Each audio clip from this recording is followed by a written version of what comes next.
menjalani sesama jenis pun saya pernah alami. Lesbi berarti Tante? Ya, saya pernah juga menjual diri saya. Jadi ketemu suami Pada saat jadi BSK? Ya. Hah? Bener Tante? Ya, saya itu adalah muslim dulu. Saya pernah mualaf. Shalom, puji Tuhan ya. Kali ini saya sedang bersama dengan narasumber kita yang sangat luar biasa, yang dari mana kita mungkin dapat belajar dari beliau ya saat ini.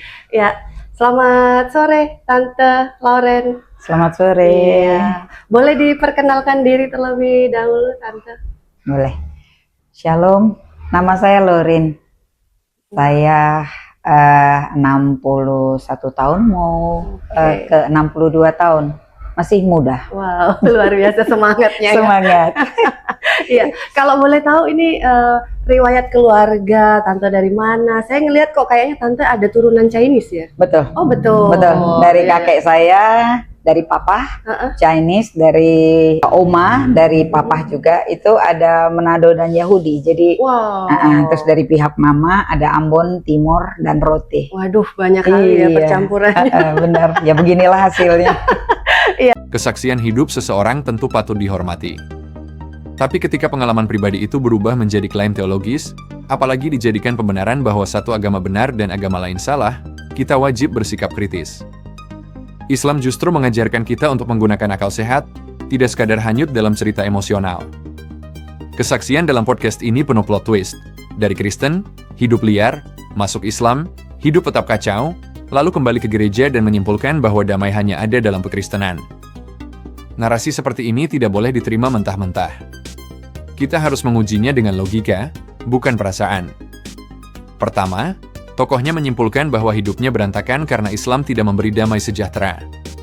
Padahal, kalau kita dengar ceritanya dari awal hingga akhir, hidupnya, baik saat Kristen maupun saat menjadi mualaf, penuh dengan alkohol, narkoba, seks bebas, hubungan gelap, aborsi, pesta, dan amarah.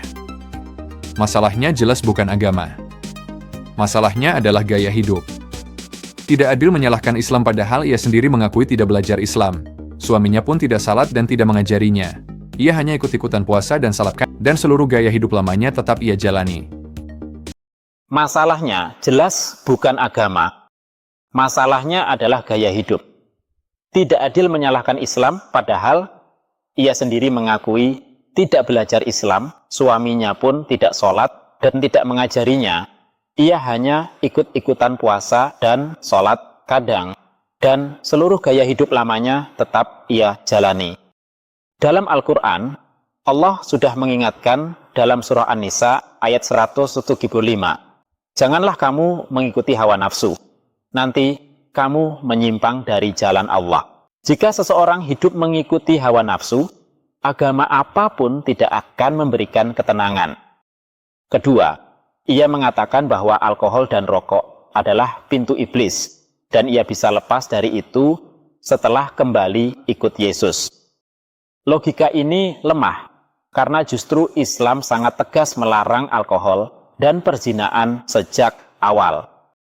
Ia sendiri mengaku hidup dalam alkohol dan zina ketika masih Kristen, dan itu tidak pernah dicegah oleh lingkungannya. Sementara Islam sudah menutup pintu itu dengan jelas dalam surah Al-Ma'idah ayat 90. Sesungguhnya khamr dan judi adalah perbuatan keji dari setan, maka jauhilah agar kamu beruntung. Kalau ia benar-benar menjalankan ajaran Islam, mustahil ia tetap mabuk setiap hari. Karena ia tidak belajar Islam, tidak sholat, tidak mengaji, tidak bergaul dengan muslim taat, tidak adil jika menyalahkan Islam. Ketiga, ia menafsirkan peristiwa acak seperti akuarium pecah, bunga jatuh, atau usaha bangkrut sebagai tanda dari Tuhan. Ini termasuk kekeliruan logika, menghubungkan kejadian acak dengan pesan supernatural. Islam tidak membangun teologi seperti itu. Allah telah menjelaskan dalam surah Al-Baqarah ayat 155 bahwa manusia pasti diuji dengan ketakutan, kekurangan harta, kehilangan, dan kesulitan. Semua manusia mengalami ujian, termasuk orang beriman. Tidak boleh setiap kejadian kecil diterjemahkan sebagai kode dari langit. Dalam Islam, tesnya adalah sabar dan memperbaiki diri, bukan menafsirkan benda jatuh sebagai pesan spiritual. Keempat, ia berkata bahwa ia tersiksa setelah menjadi mu'alaf karena Islam tidak memberi damai. Padahal ceritanya sendiri membantah klaim itu. Ia tidak pernah menjalani ajaran Islam.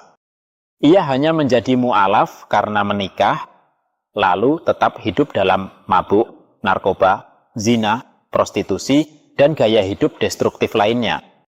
Bagaimana mungkin menyimpulkan bahwa Islam tidak memberi kedamaian, sementara ia sendiri hidup bertolak belakang dari ajaran Islam? Allah sudah memperingatkan dalam surah Taha, ayat 124. Siapa yang berpaling dari peringatanku, maka baginya kehidupan yang sempit.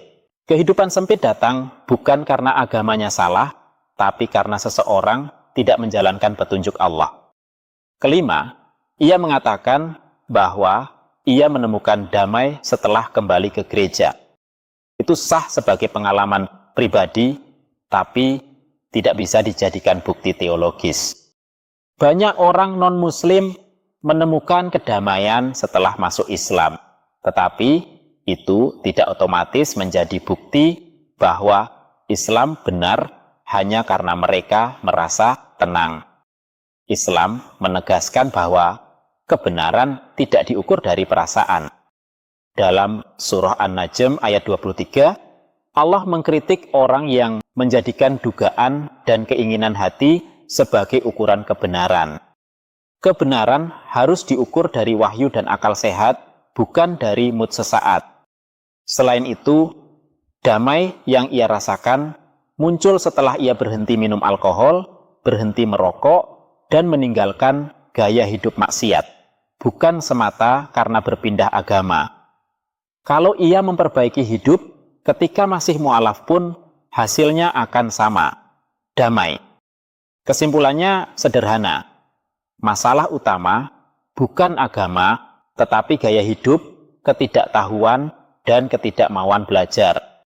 Tokoh dalam kesaksian ini tidak pernah belajar Islam, hidupnya penuh maksiat, baik sebelum maupun sesudah menjadi mu'alaf. Perubahannya terjadi setelah ia meninggalkan maksiat, bukan karena pindah agama.